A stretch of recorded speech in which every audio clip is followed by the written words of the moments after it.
Alhamdulillah, alhamdulillahirabbil alamin.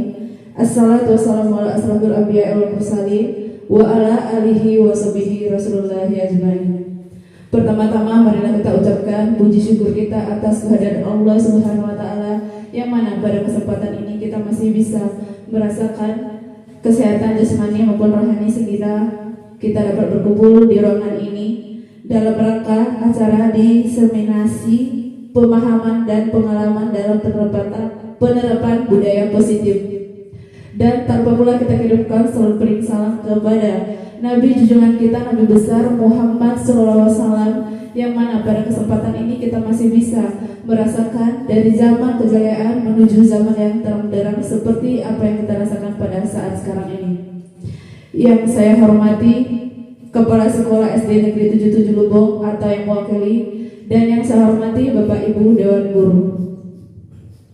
Baiklah, susunan acara kita pada hari ini: yang pertama pembukaan, kedua kata sambutan, ketiga acara inti, dan yang keempat penutup. Marilah kita buka acara ini dengan membaca lafaz basmalah. Bismillahirrahmanirrahim. Acara kedua kata sambutan dari Kepala Sekolah SD Negeri 77 Lubong atau yang mewakili Saudara Bagitul SPD, kami persilakan.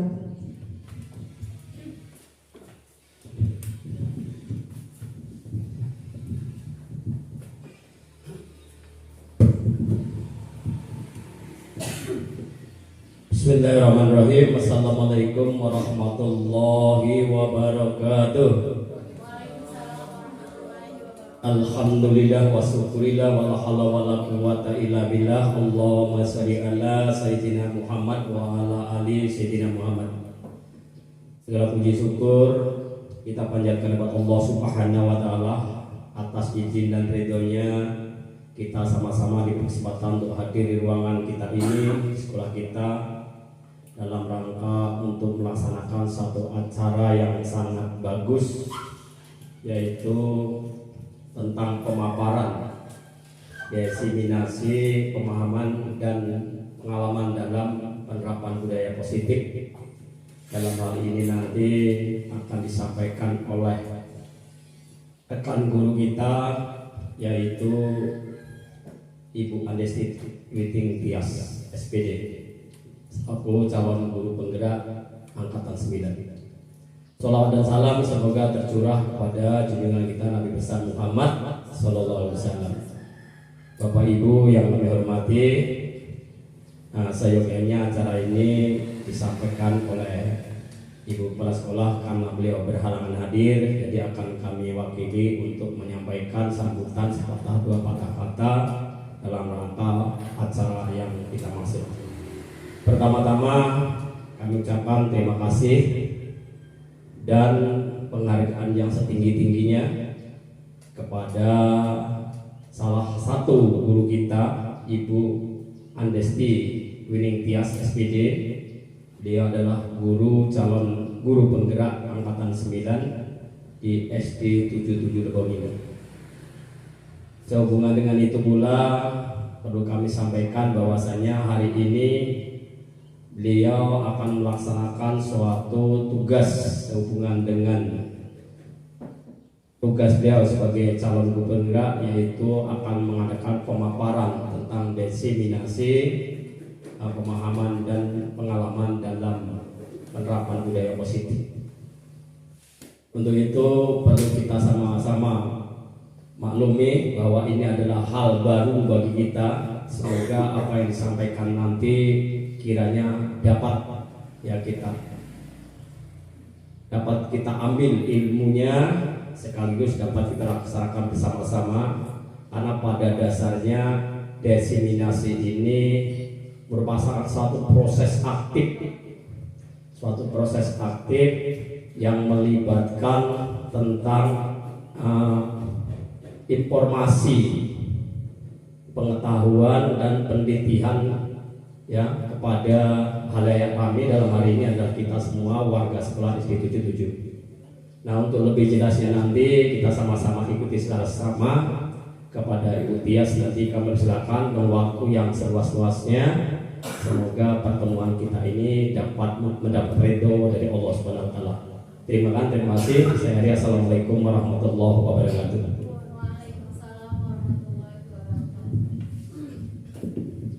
Terima kasih kepada Bapak Gintul atas kata sambutannya. Acara selanjutnya itu acara inti diseminasi pemahaman dan pengalaman dalam penerapan budaya positif yang akan disampaikan oleh Ibu Tias kepada Ibu Adesti Dwinitas SPD CGP Angkatan 9. Kami persilakan.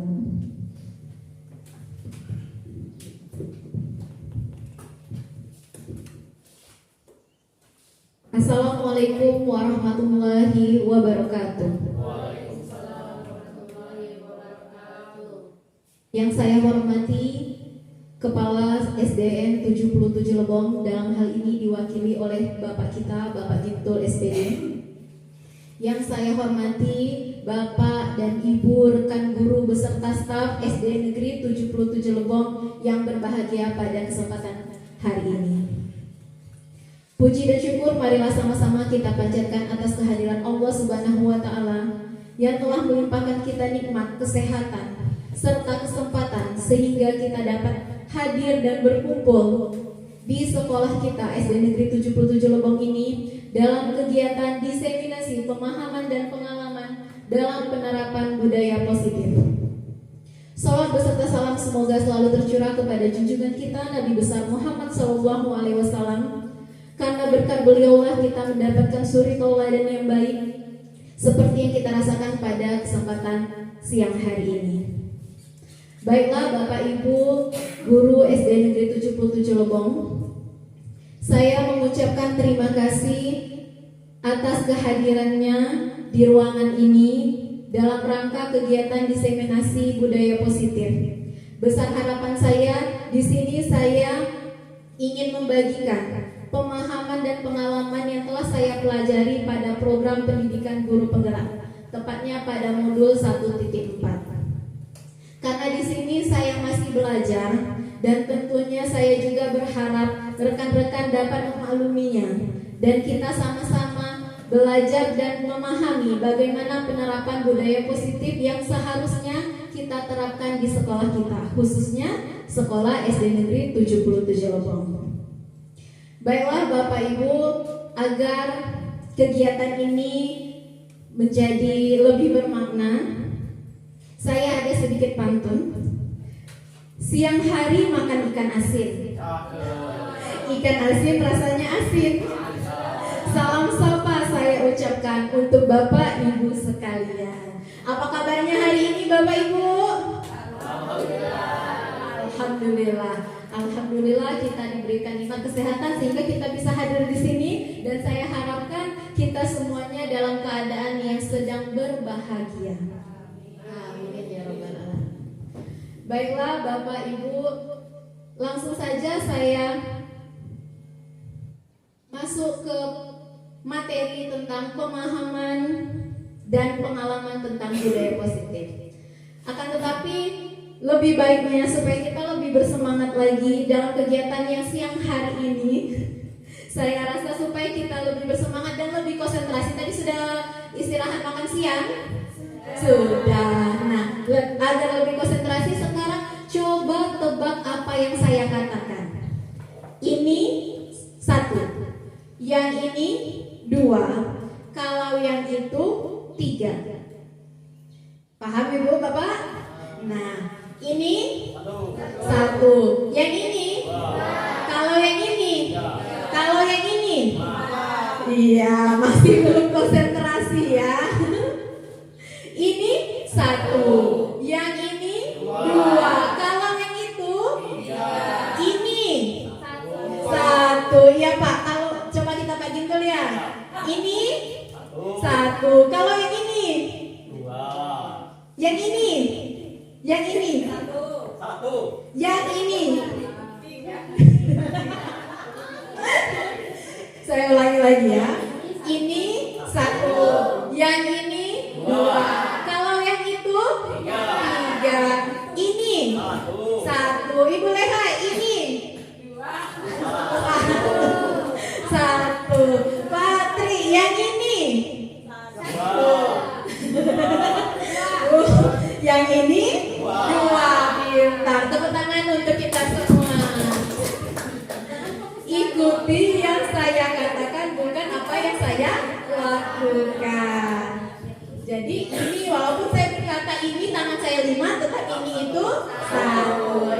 Terima kasih Bapak Ibu sekalian, dan saya harap menambah semangat kita untuk berada di ruangan pada kesempatan hari ini.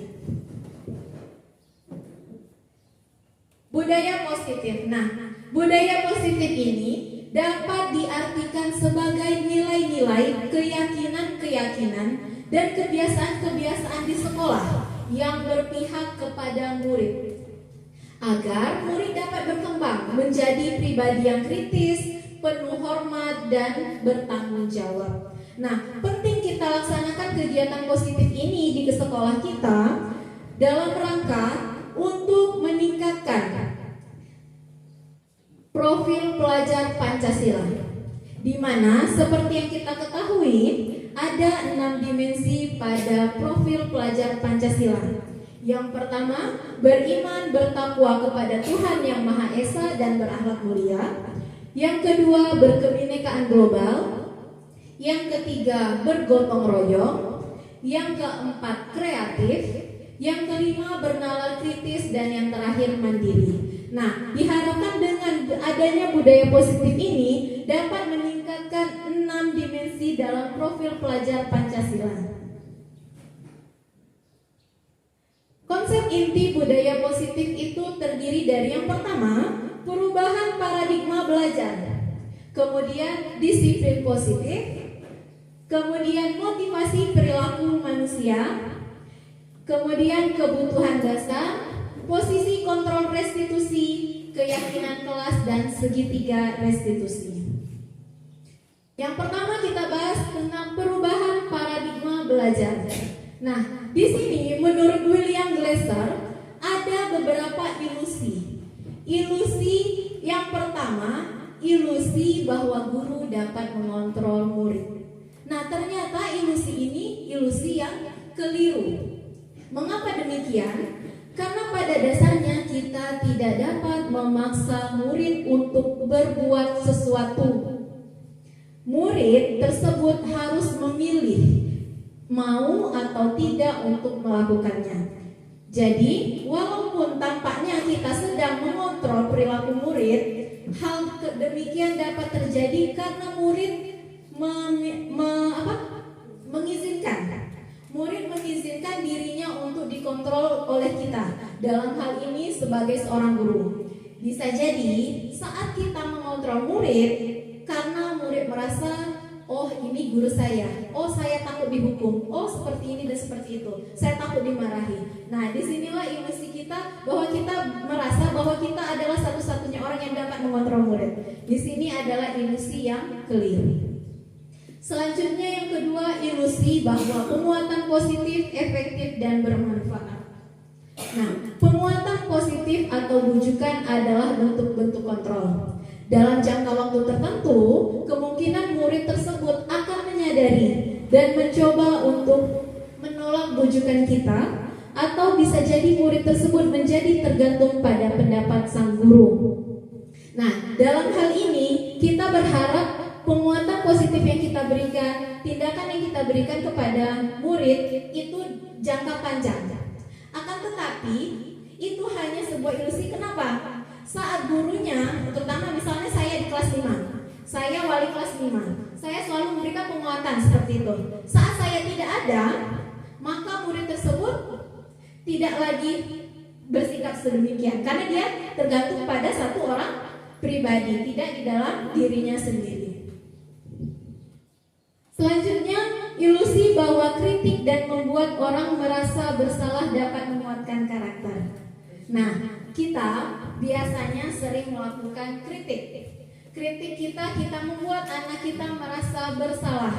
Dengan itu harapan kita dapat mengontrol murid. Nah, sementara itu adalah sebuah identitas yang gagal. Kita membuat murid kita memiliki identitas yang gagal. Kenapa? Jika mereka terus mendapatkan kritikan dan mereka merasa bersalah, maka mereka akan merasa rendah diri dan mereka merasa buruk tentang dirinya sendiri. Maka mereka akan mengembangkan dialog diri yang negatif. Jadi kalau terus-terusan kita memberikan rasa kritikan, hukuman, rasa bersalah kepada anak, maka itu akan membuat anak menjadi rendah diri. Nah, ilusi yang terakhir yaitu ilusi bahwa orang dewasa memiliki hak untuk memaksa.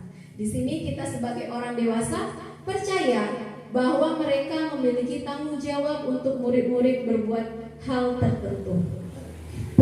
Perilaku ini sebuah hubungan permusuhan akan terbentuk. Nah, jadi kita memaksa murid-murid kita untuk berlaku seperti yang kita inginkan. Jadi kita harus ingin anak murid kita itu berlaku apa yang kita inginkan. Ternyata ilusi ini adalah ilusi yang keliru menurut William Glasser. Nah, dari perubahan paradigma ini terjadi perubahan antara stimulus respon dengan teori kontrol tentang dunia. Di mana kadang pada saat stimulus respon ini kita memiliki pandangan bahwa kita memiliki kebutuhan yang sama. Sementara pada teori yang berkembang yaitu teori kontrol tentang dunia, realitas atau kebutuhan kita berbeda. Nah, menurut Bapak Ibu, kebutuhan kita setiap orang ini sama atau berbeda? Berbeda. Ya, sepakat ya Bapak Ibu ya. Nah, kebutuhan kita ternyata berbeda. Nah, pada teori yang sebelumnya tentang stimulus dan respon, semua orang melihat hal yang sama. Saya melihat arah yang sama. Ibu Sugi juga melihat arah yang sama. Tapi ternyata pada teori kontrol ini, setiap orang memiliki gambaran atau pandangan yang berbeda. Jadi belum tentu saya menganggap A ini salah, belum tentu dari pandangan guru-guru yang lain. Jadi makanya kita menganut sekarang teori kontrol. Kemudian kita mencoba mengubah orang agar berpandangan yang sama dengan kita. Nah, ternyata kita tidak bisa mengubah orang agar berpandangan sama dengan kita. Tapi harusnya yang diubah adalah kita berusaha memahami pandangan orang lain tentang dunia. Jadi kita memberikan pemahaman bahwa pandangan orang itu pasti berbeda dengan kita. Nah, selanjutnya perilaku buruk dapat dilihat sebagai suatu kesalahan. Nah, di sini pada teori kontrol semua perilaku memiliki tujuan. Dan menurut kita setiap anak yang bersalah itu pasti salah. Tapi dalam teori kontrol ini setiap perilaku yang ditunjukkan oleh anak itu pasti ada tujuannya. Sebagai salah satu contoh, misal anak berlarian di dalam kelas, kemudian meminta perhatian oleh guru, ternyata ada kebutuhannya yang ingin dia penuhi. Apakah perhatian kurang dari rumah, makanya dia minta perhatian dari orang tuanya.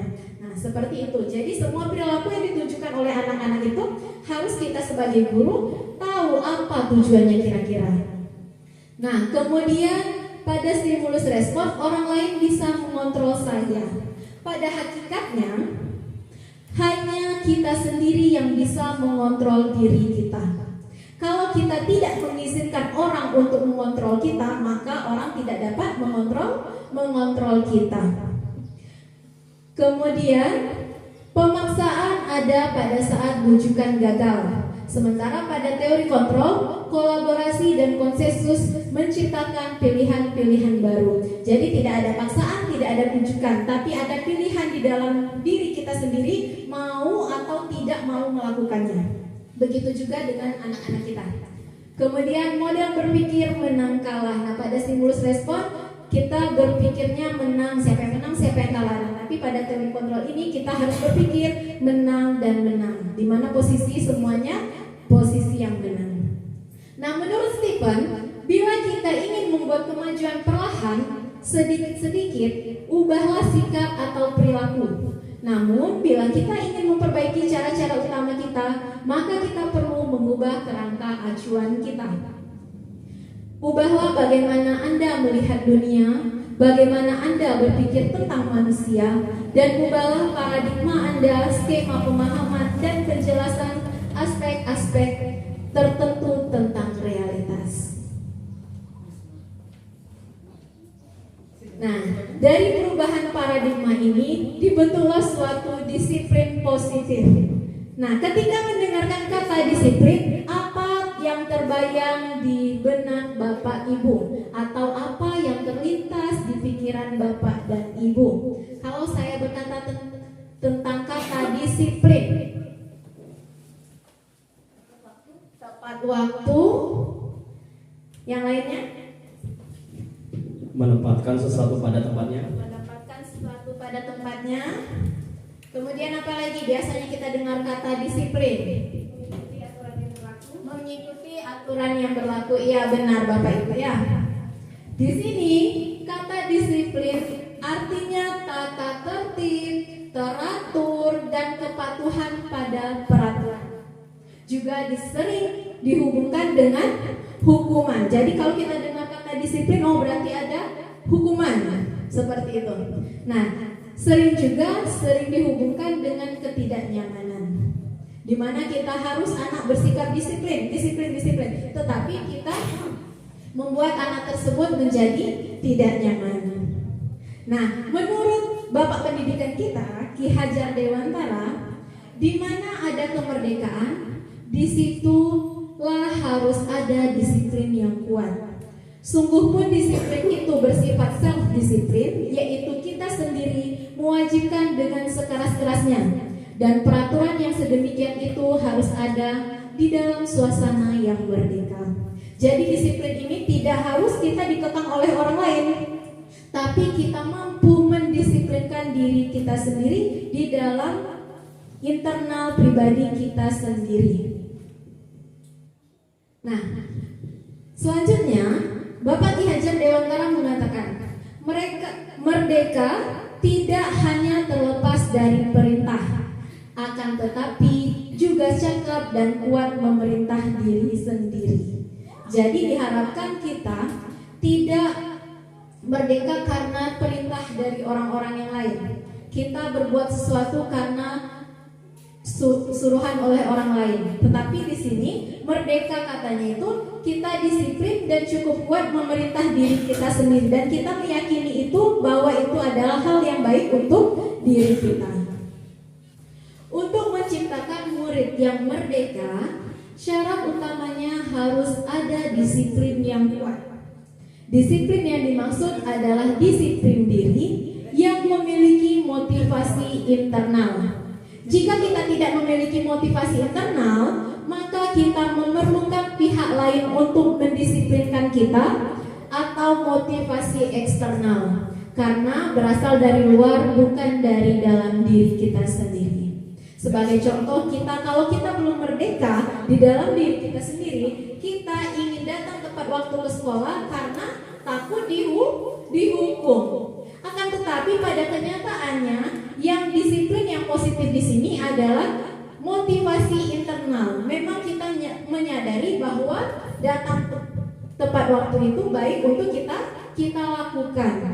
Nah, disiplin diri juga mempelajari bagaimana cara kita mengontrol diri dan bagaimana kita menguasai diri untuk memilih tindakan yang mengacu pada nilai-nilai yang kita hargai agar tercapai tujuan mulia yang diinginkan. Nah, dalam hal ini kita berperan untuk mengontrol diri kita sendiri agar kita bersikap disiplin yang positif, bukan adanya motivasi dari luar, baik itu dari atasan maupun penghargaan yang diberikan oleh lembaga atau sekolah. Dengan kata lain, seseorang yang memiliki disiplin diri berarti mereka bisa bertanggung jawab terhadap apa yang dilakukannya, karena mereka mendasarkan tindakan mereka. Nah, ternyata motivasi perilaku manusia itu memang ditentukan oleh dua motivasi. Yang pertama, motivasi eksternal. Motivasi eksternal ini yang pertama untuk menghindari ketidaknyamanan atau hukuman. Dalam hal ini, anak-anak piket misalnya, karena ada motivasi eksternal dia takut dihukum, jadi dia piket. Begitu juga dia tidak terlambat ke sekolah. Dia ada motivasi eksternalnya, dia takut terlambat ke sekolah karena takut dimarah oleh bapak ataupun ibu gurunya. Dan yang kedua, motivasi eksternalnya untuk mendapatkan imbalan atau penghargaan dari orang lain.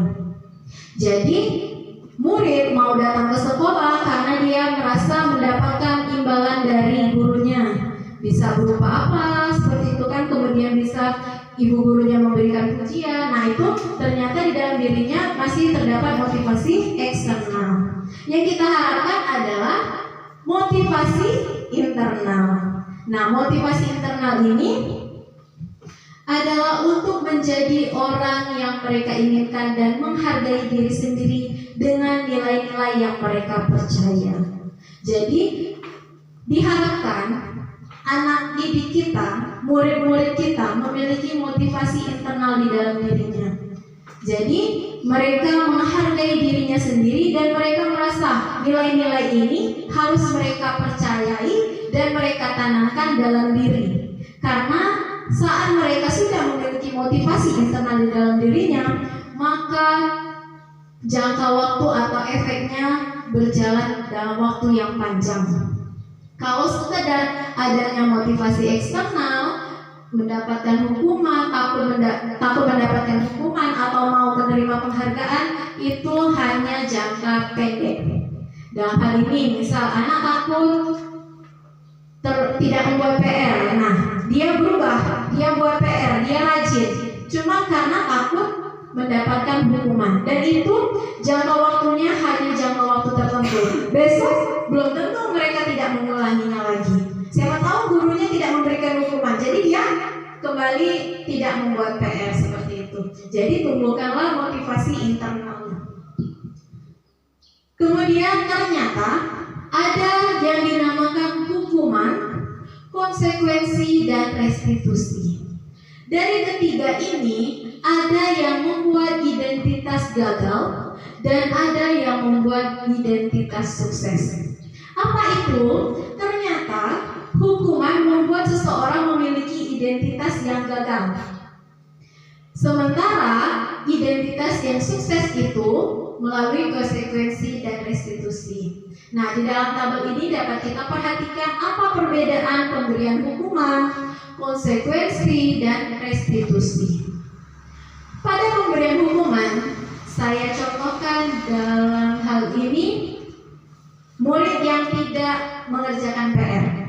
Nah, di dalam hukuman ini pasti kita bertanya, peraturannya apa? Kamu harusnya seperti apa? Itu yang kita lakukan kepada murid kita. Kemudian kalau dia tidak membuat PR, apa hukuman yang kita berikan? Apa berlari keliling lapangan, apakah suruh berdiri, atau dan sebagainya. Nah, pada hal tersebut membuat identitas gagal pada anak. Karena apa? Karena anak tidak merubah perilakunya. Nah, kemudian perbedaannya pada konsekuensi. Pada konsekuensi kita biasanya menanyakan, apa peraturannya? Mengapa kamu tidak membuat PR? Mampukah kamu melakukannya? Nah, di sana kita bertanya, kalau kamu tidak membuat PR, apa yang harus kamu lakukan? Konsekuensi apa yang kamu dapatkan? Nah, itu pertanyaan kita pada disiplin menurut yang disiplin dengan teori konsekuensi. Kemudian yang harus kita lakukan adalah restitusi. Kenapa pada restitusi ini? Restitusi ini diharapkan masalah menjadi terpecahkan dan murid belajar bertanggung jawab untuk perilakunya. Kemudian fokus pada pemecahan dalam jangka waktu yang panjang.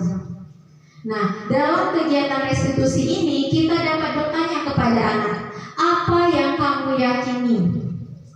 Apa yang bisa kamu lakukan untuk memperbaiki masalah ini? Dan diharapkan pada restitusi ini murid atau anak menghormati dirinya dan orang lain.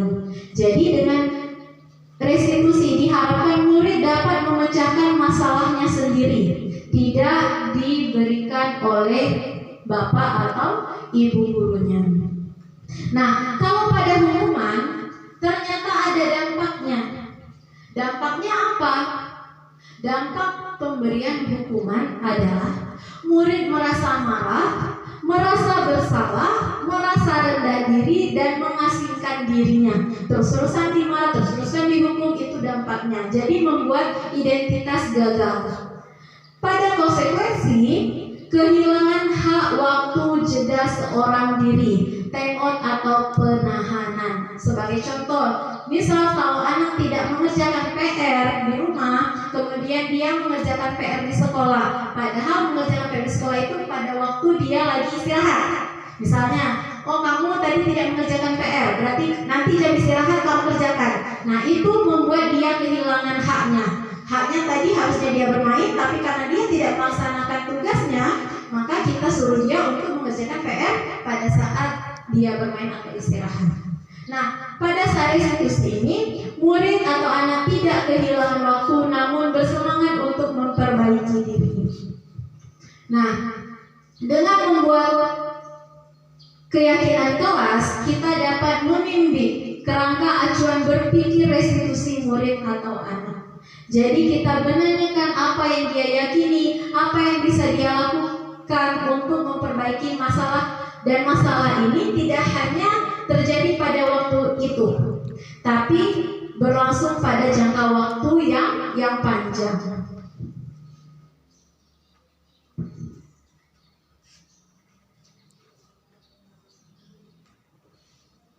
Dihukum oleh penghargaan. Kenapa dihukum oleh penghargaan? Saat kita berulang kali menjanjikan hadiah kepada anak-anak agar berperilaku bertanggung jawab, atau kepada seorang murid agar mempelajari sesuatu yang baru, atau kepada seorang karyawan agar melakukan pekerjaan yang berkualitas, ternyata kita sedang berasumsi bahwa mereka tidak dapat melakukannya, atau mereka tidak akan memilih untuk melakukannya. Nah, dengan adanya penghargaan yang kita berikan, ternyata kita merasa anak itu tidak bisa melakukannya, makanya kita memberikan penghargaan kepada anak-anak. Itu menurut Al-Fikon. Nah, Al-Fikon mengemukakan baik penghargaan maupun hukuman adalah cara-cara mengontrol perilaku seseorang yang menghancurkan potensi untuk pembelajaran yang sesungguhnya. Menurut Kohn, secara ideal, tindakan belajar itu sendiri adalah penghargaan sesungguhnya. Jadi dalam hal ini, jika anak belajar sungguh-sungguh hanya untuk mendapatkan penghargaan yang diberikan oleh gurunya, hanya sebatas penghargaan. Tetapi jika anak sukses, merasa dia bisa belajar dengan sungguh-sungguh, dia memiliki penghargaan di dalam dirinya sendiri, dan itu jangka waktunya lebih panjang ketimbang kita memberikan hukuman atau memberikan penghargaan. Nah, konsep disiplin dengan identitas yang gagal tadi sudah seperti yang sudah saya kemukakan, yaitu hukuman dan penghargaan. Kenapa? Karena hukuman itu biasanya bersifat menyakitkan. Benar atau benar? Ya, benar kan? Biasanya kita kalau memberikan hukuman kepada anak, pasti kita menyakiti hatinya. Kamu ini seperti ini, seperti ini, seperti ini. Kemudian kita berharap dengan adanya hukuman membuat murid menjadi takut. Kemudian hukuman juga membuat kita memaksa. Murid harus seperti ini, harus mengikuti aturan seperti ini. Dan dengan adanya hukuman ini membuat pribadi murid menjadi menyembunyikan kesalahannya. Karena apa? Dia takut dihukum.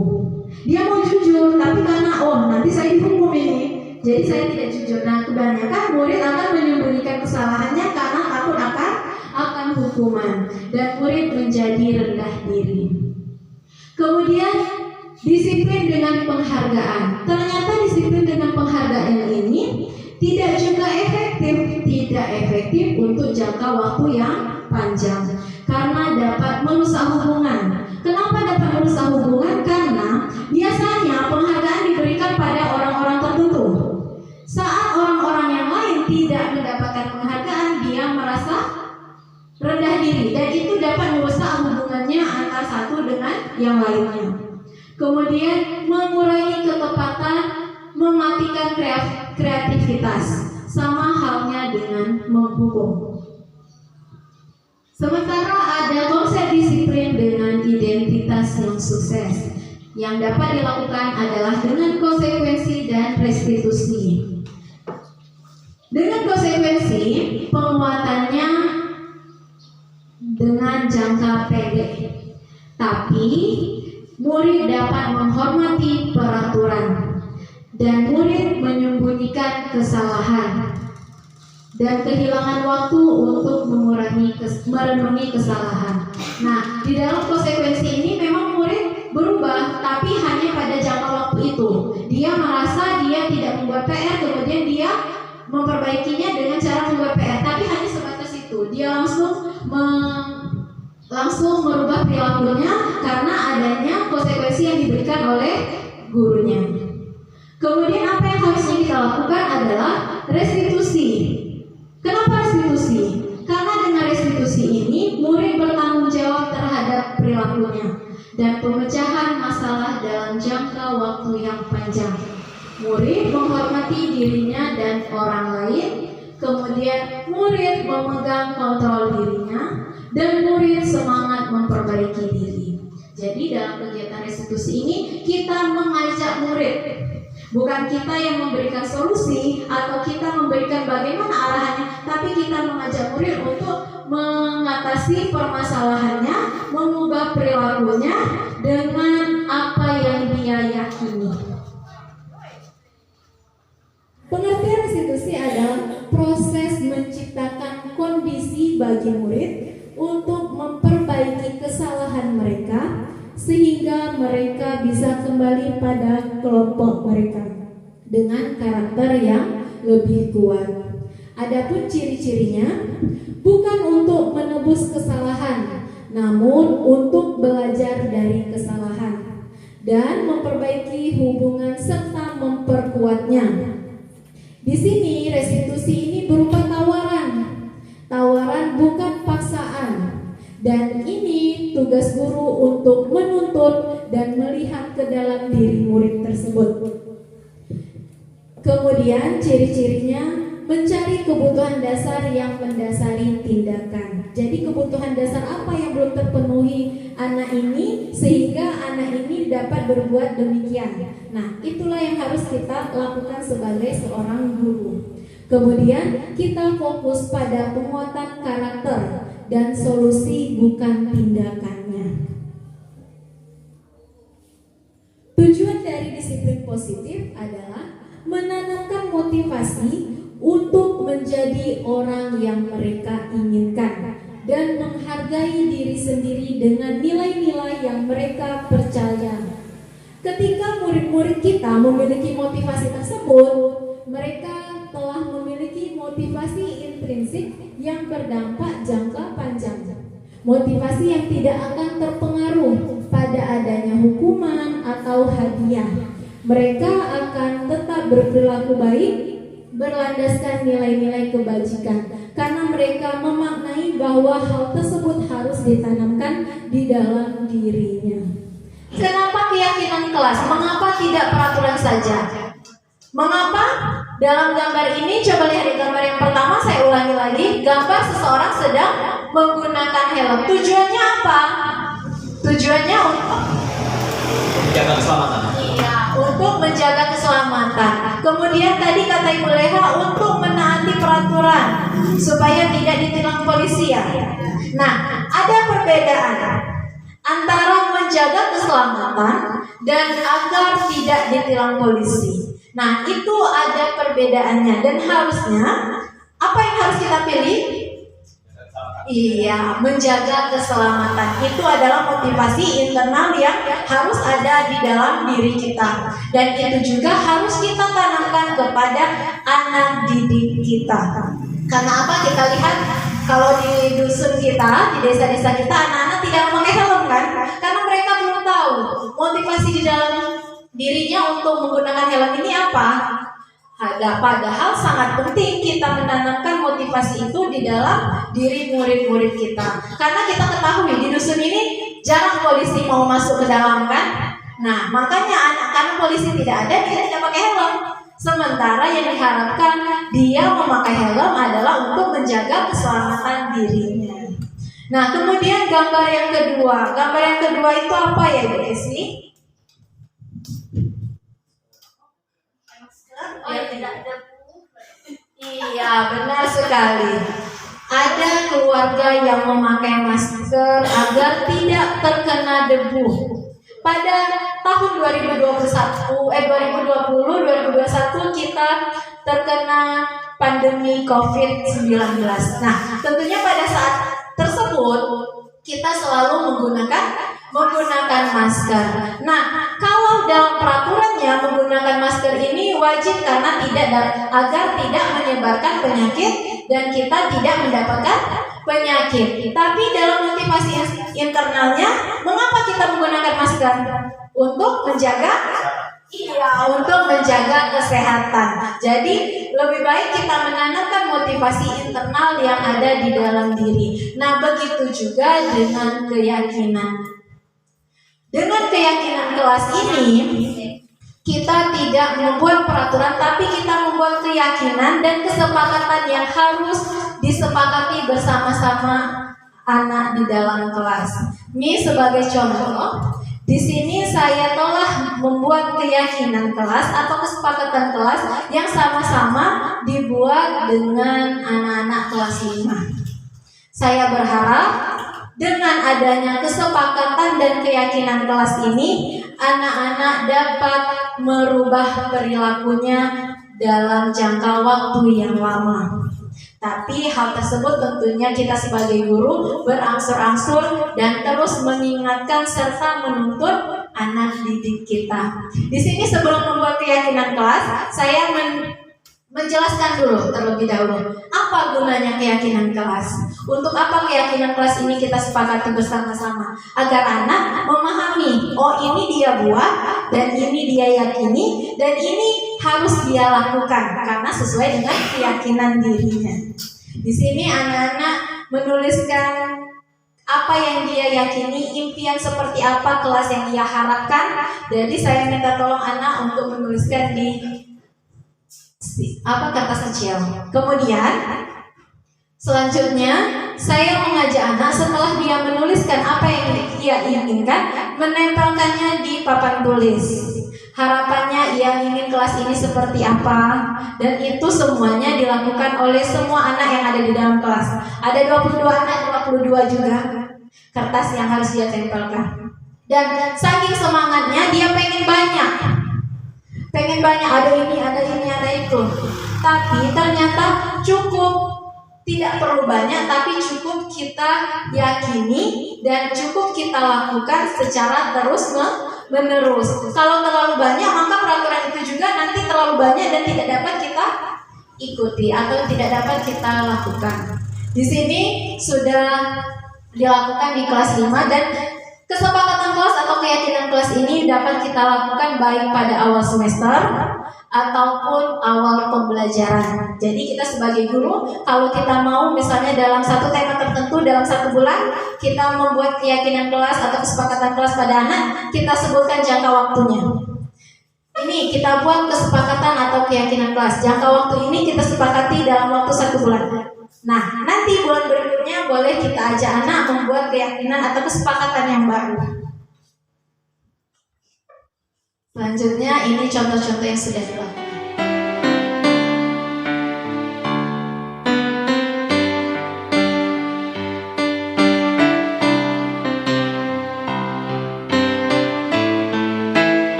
Bersifat lebih abstrak daripada peraturan.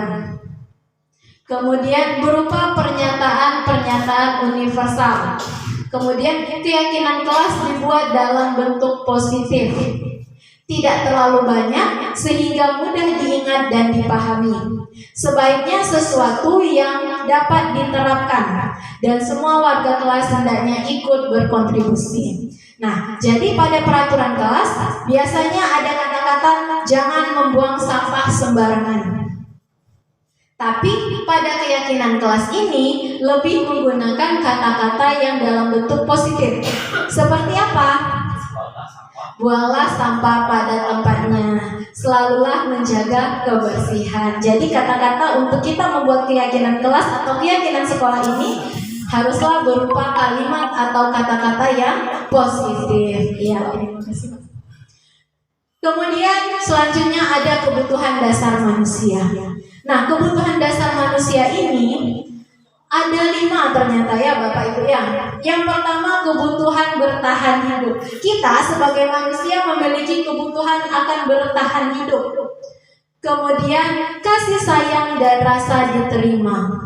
Kita aja sebagai orang dewasa kita berharap kita diberi kasih sayang dan rasa diterima. Dan begitu juga murid-murid kita. Mereka butuh kasih sayang dan mereka juga butuh rasa diterima. Kalau murid kita kurang kebutuhan dasarnya itu, maka tingkahnya pasti banyak. Saya yakin dan percaya Bapak Ibu di sini sudah paham, apalagi sudah lama waktunya mengajar, pasti sudah paham tingkah laku murid kita di kelas. Dan ternyata perilaku yang ditunjukkan oleh anak ini berdasarkan kebutuhan dasarnya yang belum terpenuhi. Kemudian ada lagi yang ketiga, kebutuhan dasar kita, penguasaan. Kebutuhan atas pengakuan dan kemampuan serta kita berharap kita dapat menguasai. Contoh, ada anak di kelas kita yang sering mengganggu anak-anak yang lain. Ternyata apa? Dia sedang memenuhi kebutuhan dasarnya untuk berkuasa, untuk memiliki penguasaan di dalam kelas ini. Makanya dia sering mengganggu teman-temannya. Dia merasa senang saat dia bisa berkuasa di dalam kelas. Kemudian anak-anak itu memiliki kebutuhan dasar kebebasan. Tidak hanya anak-anak saja. Kita sebagai manusia memiliki kebutuhan dasar kebebasan. Nah, yang terakhir kesenangan, kebutuhan untuk merasa senang. Di sini kebutuhan untuk merasa senang dalam pembelajaran. Anak-anak mungkin saat kita melakukan pembelajaran, memberikan materi, saat kita tidak memperhatikan kebutuhan dasar anak tentang kesenangan ini, tentunya kita memberikan materi A sampai Z. Tapi ternyata anak itu merasa ngantuk, lelah. Nah, untuk kita memenuhi kebutuhan dasar kesenangannya bisa kita lakukan dengan ice breaking, mengajak anak, kemudian berkonsentrasi kembali, dan boleh juga kita membawa anak untuk suasana yang lainnya. Misalnya kita membawa anak keluar, kita mengajak anak jalan-jalan, memperhatikan lingkungan sekitar, agar kebutuhan dasar kesenangan anak juga tercukupi. Dan untuk itu, pintar-pintar kita sebagai guru untuk melihat kebutuhan dasar manusia. Selanjutnya, posisi kontrol restitusi. Ada 5 posisi kontrol kita. Yang pertama sebagai penghukum, yang kedua pembuat merasa bersalah, yang ketiga sebagai teman, yang keempat sebagai pemantau, dan yang kelima posisi manajer. Nah, contoh penerapan 5 posisi kontrol ini ya. Dalam kasus ini saya contohkan siswa yang tidak mengerjakan PR. Sebagai seorang penghukum, kita, guru, pasti kita menanyakan, kamu tidak mematuhi peraturan kelas, kamu salah, kamu harus berlari keliling lapangan, atau kamu harus menulis 2 lembar buku. Kemudian saat kita berada di posisi kontrol merasa bersalah, kita berkata seperti ini, mau berapa kali ibu ingatkan, mau berapa kali ibu beritahu, ibu sangat kecewa dengan kamu. Nah, kata-kata itu kita berada pada posisi pembuat merasa bersalah. Kemudian jika kita berada di posisi teman, kita akan berkata seperti ini, ayolah nak, patuhi aturan kelasnya.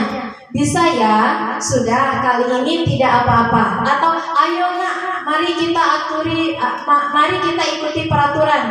Ayo nak, mari kita jalankan apa yang sudah menjadi peraturan ibu atau bapak kepala sekolah supaya kamu tidak dimarah, ibu tidak dimarah. Nah ternyata dengan kata-kata tersebut kita menempatkan posisi kita sebagai seorang teman. Kemudian posisi yang keempat adalah pemantau.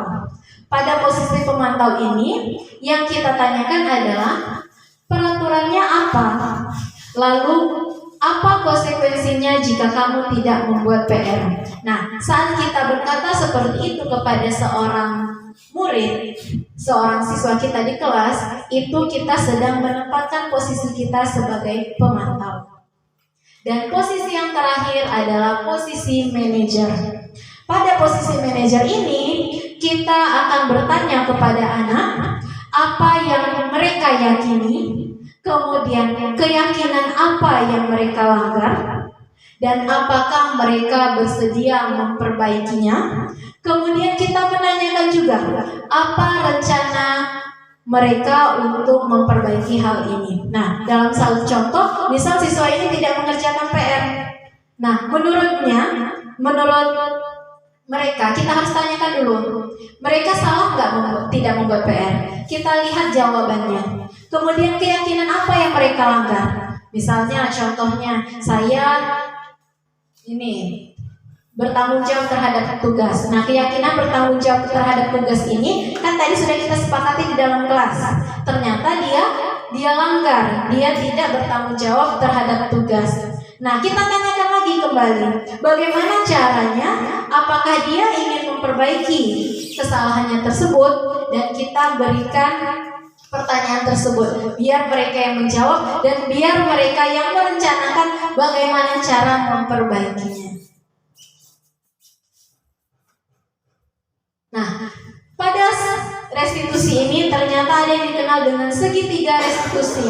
Apa itu segitiga restitusi? Adalah tahapan tindakan yang dilakukan guru untuk membawa siswa menaati kesepakatan kelas yang telah ditetapkan dan mengakui secara sadar dan terbuka ketika melakukan kesalahan serta merasakan kenyamanan ketika sudah berperilaku jujur.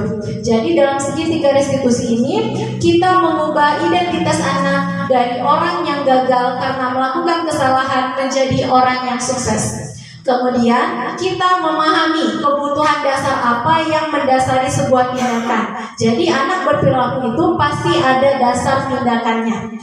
Kemudian kita hubungkan, selanjutnya kita hubungkan dengan nilai-nilai yang mereka percayai dan berpindah menjadi orang yang diinginkan. Sebagai salah satu contoh, ini adalah kegiatan restitusi yang saya lakukan di kelas bersama anak. Mari kita perhatikan bersama-sama. Ya, nah Fahri sama Repen tahu kenapa Ibu memanggil Fahri sama Repen ke sini? Tahu. Iya, kenapa, ada masalah apa hari ini Fahri sama Repen? Tadi Repan bilang saya pemalas, Bu. Tidak, Bu, saya bilang kenyataannya aja, Bu. Ya sudah, sekarang Ibu tanya satu persatu. Fahri, apa masalahnya hari ini? Tadi pagi ketika saya mau piket kelas, Repan bilang saya pemalas. Iya, wajar ya, Fahri kesal ya. Nah, sekarang coba Repen ceritakan apa masalahnya? Memang benar saya bilang Fahri pemalas, Bu. Fahri belum telat sampai di sekolah, kami sudah piket Fahri baru datang, Bu. Jadi wajar Repennya kesal ya. Repen sudah piket sendirian, tidak dibantu Fahri. Nah, sekarang Ibu sudah tahu masalahnya, kenapa kalian bisa bertengkar. Tapi anak-anak, apakah kalian bertengkar ini merupakan suatu kesalahan atau tidak, Bu? Iya, nah di sini sekarang Ibu tidak mau mencari siapa yang benar, siapa yang salah, tetapi Ibu mau kita menyelesaikan masalah ini bersama-sama. Ibu yakin Fahri pasti punya alasan kenapa Fahri bisa terlambat ke sekolah, dan Repen juga punya alasan kenapa Repen berkata bahwa Fahri itu pemalas. Nah, sekarang coba Fahri jelaskan kenapa Fahri bisa terlambat datang ke sekolah. Ya, Bu. Saya bangun kesiangan, tidak lupa masak alarm.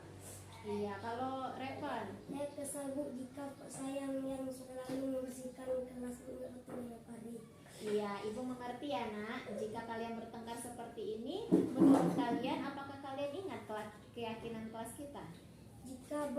Jika perkataan kita harus santun, jika bertindak harus sopan. Iya, kalau Fahri? Saling menghargai dan menghormati, bertanggung jawab atas tugas. Iya, bagaimana caranya Fahri menyelesaikannya? Meminta maaf kepada Repen. Iya, meminta maaf kepada Repan. Lalu bagaimana Fahri bertanggung jawab terhadap tugas? Saya akan meminta tolong ibu memasang alarm dan membangunkan saya. Nah, jadi Fahri mau minta tolong ibu pasang alarm dan bangunkan Fahri ya, supaya Fahri tidak telat lagi ya. Bagus sekali. Nah, kalau Repan, bagaimana cara Repan ingin menyelesaikan masalah ini nak? Amma Bu, saya minta maaf dengan Fahri, saya tidak mengomongi lagi yang jelek dan tidak mengulangi lagi. Iya, terima kasih ya nak. Sekarang Fahri sama Repan saling bermaafan, kemudian kembali ke kelas. Sudah maafannya? Ya Bu. Berkelahi dengan temannya karena dia tidak piket. Temannya sudah selesai piket, dia baru datang. Jadi temannya berkata, "Oh, kamu pemalas." Iya, benar sekali. Di sini kita dan saya mencoba melakukan kegiatan segitiga diskusi. Dalam jangka waktu saya memanggil anak tersebut, kemudian saya menanyakan. Dari kedua anak tersebut pasti memiliki alasan. Yang satu marah karena dikatakan pemalas, dan dia marah ya wajar karena dia dikatakan pemalas. Tapi satu lagi temannya marah ya wajar karena dia tidak membantu piket. Nah, dari dua orang ini kita memberikan pemahaman bahwa apa yang dilakukan mereka tersebut ada dasar tindakannya. Mengapa dia datang terlambat dan tidak piket ke sekolah, kita harus tanyakan juga apa alasannya. Kemudian dia marah dan mengatai temannya pemalas, apa alasannya? Harus kita tanyakan terlebih dahulu. Kemudian setelah kita mendapatkan penjelasan dari kedua anak tersebut, kita mengajak mereka untuk sama-sama memperbaiki masalah yang sedang mereka hadapi. Dengan cara apa? Keyakinan apa yang sedang kamu langgar? Contoh, saya melanggar, Bu, saya tidak bertanggung jawab terhadap tugas, sementara saya disuruh tugas piket. Kemudian saya tanya lagi, kenapa kamu berkata kasar? Mengapa kamu berkata pemalas kepada temanmu? Karena saya marah, Bu. Saya melanggar keyakinan bahwa kita harus berkata yang sopan. Nah, mereka sudah tahu kalau mereka sudah salah, mereka sudah melanggar keyakinan. Nah, setelah mereka sadar mereka melanggar keyakinan, yang selanjutnya kita lakukan adalah menanyakan bagaimana mereka memecahkan masalah. Sebagai salah satu contoh, anak yang telat tadi dia berkata, "Oke Bu, saya akan memperbaiki kesalahan saya. Untuk besoknya saya ingin meminta orang tua saya untuk membangunkan saya sehingga dia tidak terlambat piket ke sekolah. Dan yang satu lagi, saya akan minta maaf Bu, saya tidak akan berbuat atau berbicara kasar lagi terhadap teman saya." Kemudian ada contoh juga. Selanjutnya yang kedua itu anak yang tidak membuat PR di rumah. Nah, kalian sudah istirahat ya? Lugi di mana? Kenapa Lugi di kelas? Jadi kalian istirahat, Lugi nggak istirahat? Ya udah, ikut ke kelas dulu ya. Lugi nggak istirahat teman-temannya?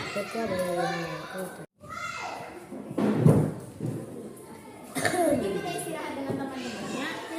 Kenapa? Ada masalah apa Lugi? Ya Bu, maaf saya belum mengerjakan PR di rumah. Lugi belum mengerjakan PR di rumah sehingga Lugi mengerjakan PR-nya di sekolah.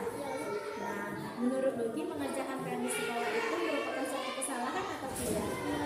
Iya, baik. Ibu juga pernah melakukan kesalahan dan ibu yakin semua orang pasti pernah melakukan kesalahan. Tapi ibu yakin Lugi pasti ada alasan kenapa Lugi melakukan hal tersebut. Ya Bu, kemarin pulang sekolah langsung bermain sepeda balik ke sekolah. Nah, Lugi kan bisa mengerjakan PR-nya waktu malam hari. Itu malam itu ngantuk. Oh, berarti Lugi tuh kecapean ya, bener?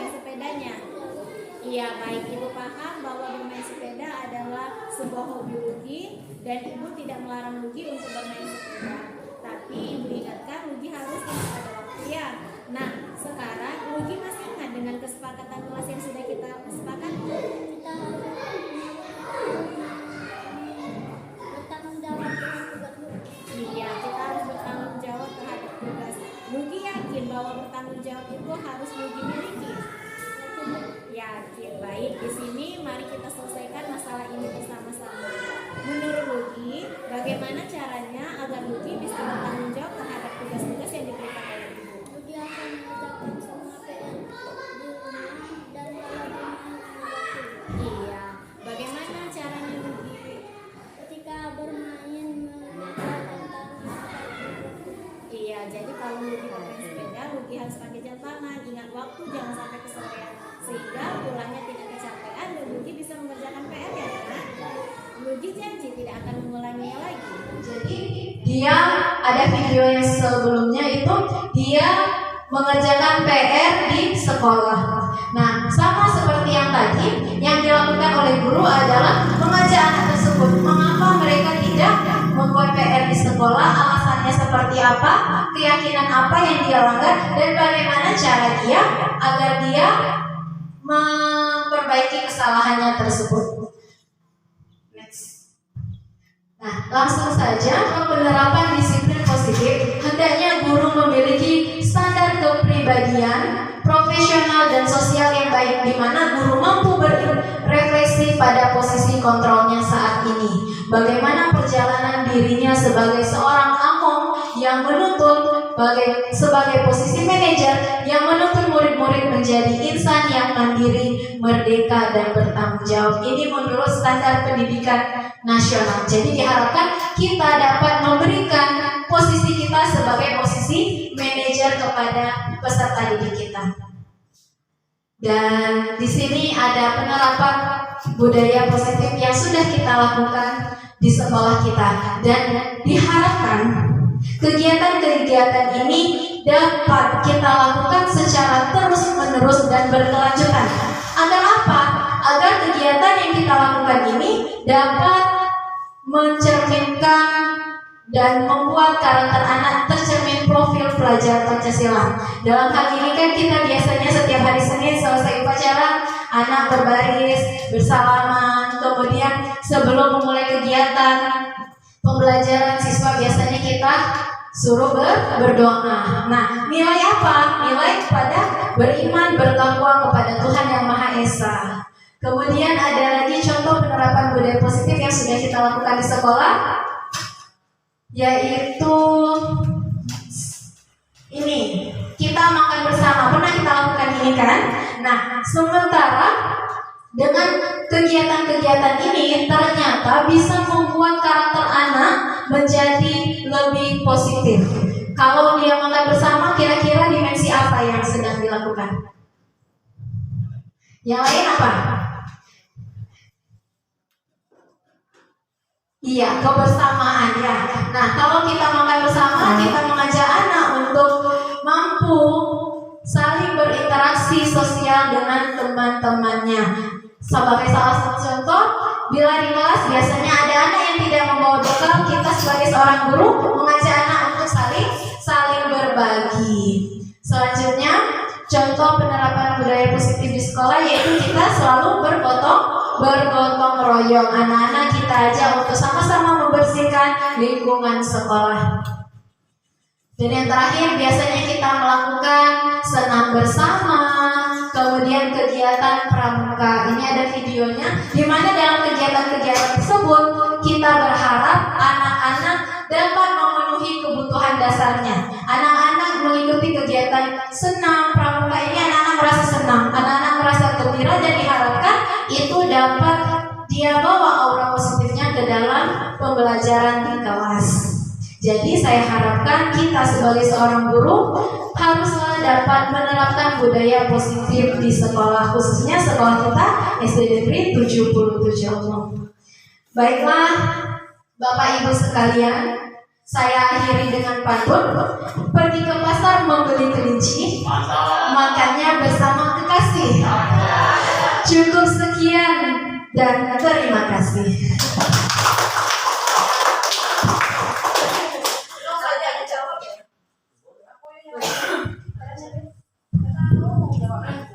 Baiklah Bapak Ibu, apabila ada pertanyaan dari pemaparan yang sudah saya sajikan, saya mohon kepada Bapak Ibu untuk bertanya.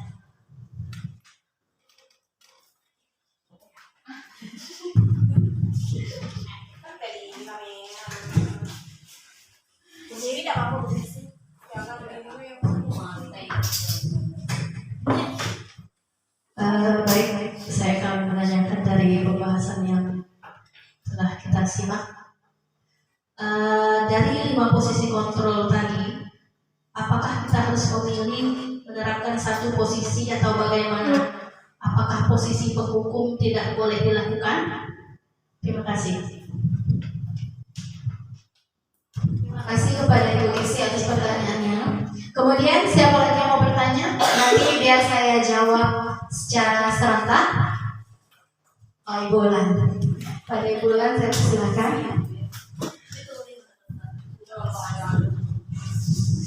Baiklah, terima kasih atas kesempatannya.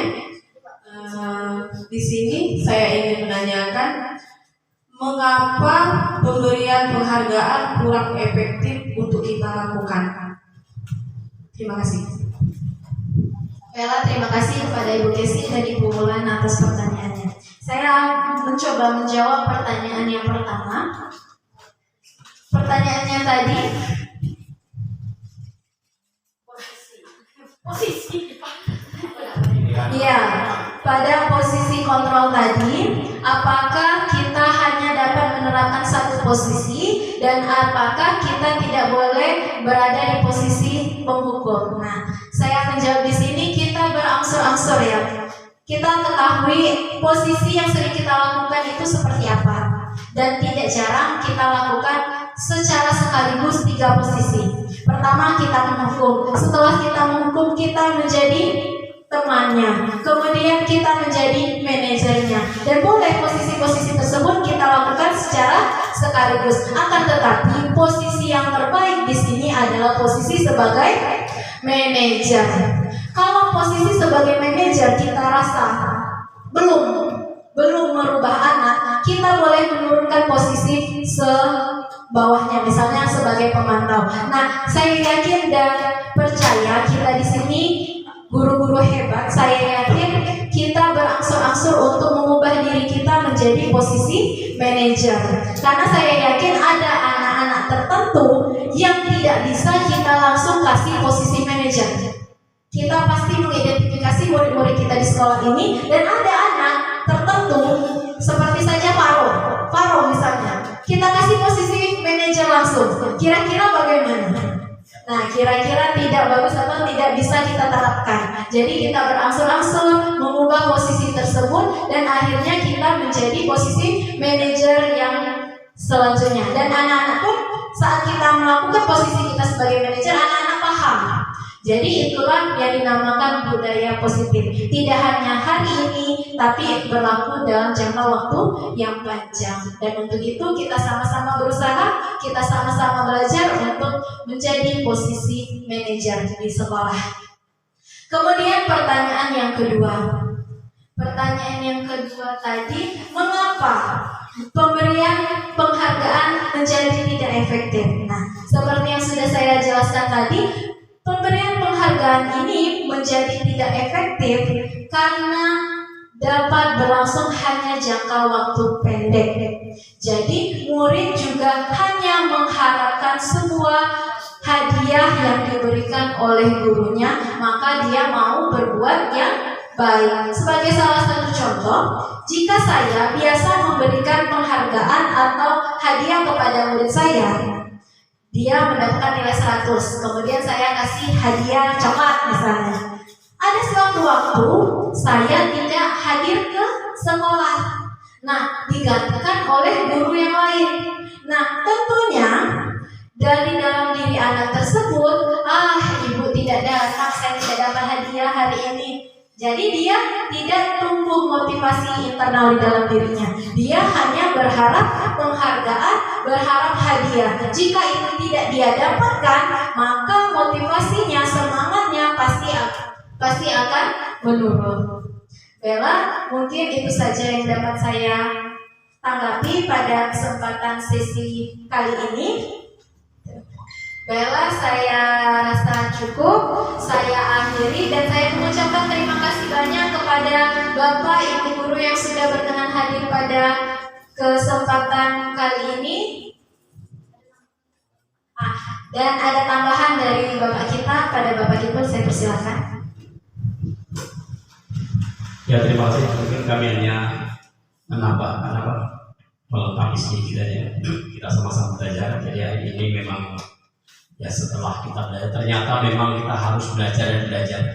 Bukan berarti kita selama ini tidak bisa atau bagaimana, karena memang ilmu ini sifatnya memang berjalan, ya tidak statis tapi sistematis. Jadi selalu ada pembaruan. Jadi kita tidak usah ragu untuk belajar, dan belajarnya bukan dengan siapa kita belajar, tetapi apa yang harus kita pelajari dengan siapapun. Nah, pada hari ini Bu Tias dan CGP ya memberi gambaran kepada kita, semoga menjadi suatu acuan bagi kita bersama. Menanggapi pertanyaan juga tadi ya, yang Kesi sampaikan tadi, memang ya bagus ya, dimana tadi masalah posisi kontrol. Ya, yang ditanyakan tadi. Apakah kita harus menerapkan satu posisi atau bagaimana? Dan apakah posisi penghukum tidak boleh kita? Ya, itu. Pada dasarnya gini, karena sebenarnya menurut kami ini adalah suatu paradigma kita untuk ke depan bagaimana ini, karena situasi ini akan menjadi hanya sekedar teori kalau kita tidak lanjuti. Jadi kebetulan kami kemarin pada hari Sabtu tidak salah kami ikut rapat tentang kurikulum merdeka di SMA. SMA itu baru tahun pertama, dan ternyata yang jadi titik pokoknya adalah kolaborasi dengan orang tua. Itu kuncinya di situ. Jadi apapun yang akan kita lakukan nanti, ya nanti anak-anak ini pada dasarnya jangan sampai di sekolah dibuat seperti ini, di rumah justru sebaliknya. Nah, jadi kolaborasi ini nanti ya kita bicarakan dengan kepala sekolah kita ya, untuk mengarah kepada sasaran ini. Semua yang diajukan tadi itu sebenarnya bisa kita laksanakan bertahap. Pada dasarnya nanti manajerialnya itu yang paling unggul, tapi dalam arti kolaborasi dengan orang tua itu yang sangat kita butuhkan. Jadi bagaimana nanti kerjasama dalam arti orang tua tahu apa yang kita lakukan di sekolah ini.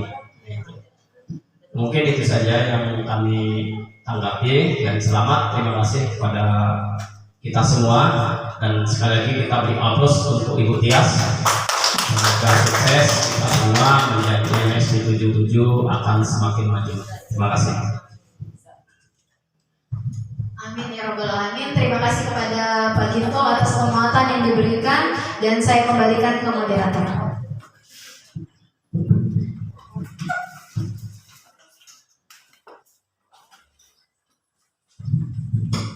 Terima kasih kepada Saudari Bu Tias.